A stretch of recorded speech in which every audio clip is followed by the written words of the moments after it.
আমরা তৃণমূলের পতন ঘটাবো, মাসের পর মাস বেতন না পেয়ে হুঁশিয়ারি আশাকর্মীদের। আশাকর্মীদের স্বাস্থ্য ভবন অভিযান ঘিরে ধুন্ধুমার পরিস্থিতি। বুধবার থেকে উত্তপ্ত কলকাতা জেলার একাধিক রাস্তা। শুরুতেই আশাকর্মীদের রাস্তায় বাধা দেয় পুলিশ, চলে রীতিমতো ধরপাকড়।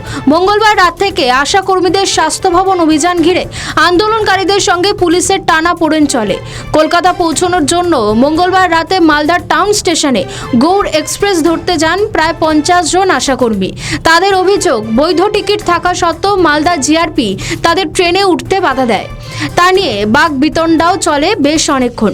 নিউ জলপাইগুড়ি স্টেশনেও আশাকর্মীদের আটকে দেওয়ার অভিযোগ ওঠে। আশাকর্মীরা একটি ভিডিও সামনে এনে অভিযোগ করে, পদাতিক এক্সপ্রেসে একেবারে কামরা ভেতরে ঢুকে তাদের কলকাতায় আসতে বাধা দেয় পুলিশ। মূলত আশাকর্মীদের এই স্বাস্থ্য ভবন অভিযানের দাবি ছিল 15,000 টাকা মাসিক বেতন সহ 10 দফা দাবি। বেশ কয়েকদিন ধরেই রাজ্য জুড়ে কর্মবিরতি চালিয়ে যাচ্ছেন তারা। তাদের দাবির মধ্যে অন্যতম মূল দাবি ছিল, কর্মরত অবস্থায় যদি কারো মৃত্যু হয় তাহলে পরিবারকে 5 লক্ষ টাকা আর্থিক সাহায্য দেওয়া হবে। আশাকর্মীরা প্রথমে সেক্টর 5-এর টেকনো মোড়ে অবস্থান বিক্ষোভ করে। সেই সময় আশাকর্মীদের সঙ্গে সংঘর্ষ বাধে মহিলা কনস্টেবলদের। কয়েকজনকে প্রেজেন্ট ভ্যানে করে তুলে নিয়ে যাওয়া হয়। তারপরই বিক্ষোভকারীরা সিদ্ধান্ত নেয় কলকাতা পুরসভার সামনে অবস্থানে বসবেন। সেই মতো তারা কলকাতা পুরসভার সামনে অবস্থানে বসেন। অনেকে আবার স্বাস্থ্য ভবন চত্বরের সামনেও অবস্থানে বসেন। সেখান থেকে আশাকর্মীরা প্রশ্ন তোলেন, দিদি আমাদের হকের টাকা কেন দেবেন না? আমাদের সংসার চলবে কি করে? হুঁশিয়ারি সুরে বলেন, আমরাই তৃণমূলের পতন ঘটাবো।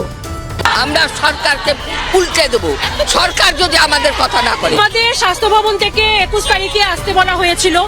আমরা সেই মত অনুযায়ী ওনাদের ডেপুটেশন দিয়েই আমরা এখানে এসেছি। আজকে আমাদের জেলায় জেলায় স্টেশনে প্রত্যেক জায়গাতে আটকে দেওয়া হয়েছে মেয়েদেরকে। আমরা ব্যারিকেড ভেঙে যাব।